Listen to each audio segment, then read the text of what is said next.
Investors who are looking at investing in a small business, almost without fail, are all looking at the same thing. There's 4 standard criteria for making investment decisions. They are management, earnings, security, and personal investment or equity.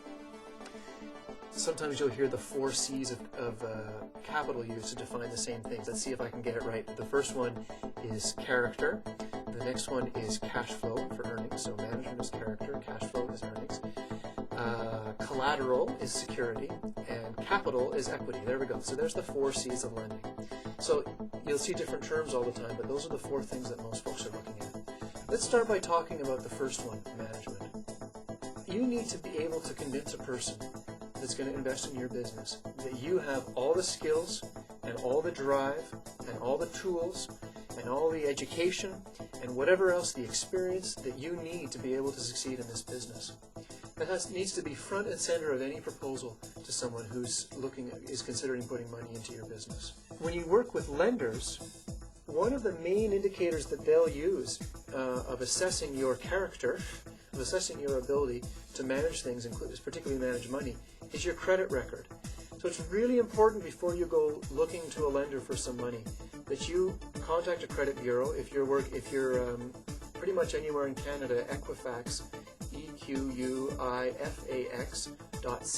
is the main credit bureau. This is a private company that keeps information about you and about your past history with debt.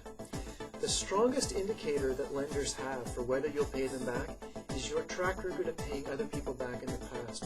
So it's really, and the way that they determine that is by looking at your credit score, which is a complex statistical calculation based on your behavior in the past, gives you a score out of 900, your likelihood of paying back debts. It's really important that you go to Equifax, get a copy of your credit score. You'll have to pay about $20 for the actual credit score. You can get the information they base the score on for free, but you have to pay for the score. And get advice from them on how to improve that score before you go talking to lenders. I know personally I did that before I went for my home mortgage, and I managed to get my score increased by about 30 points, which means I saved thousands of dollars on my mortgage. So this is a really, really important criteria. What can you do to not only state that you have all the skills and abilities and knowledge, but what can you do to prove it? Can you provide certificates? Can you send copies of your diplomas?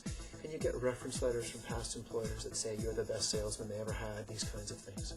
It's important, first of all, for you to stand up and say what you're offering, but then also to provide as much proof as you can, external third-party proof, so that a person can believe all the things that you can't provide proof for.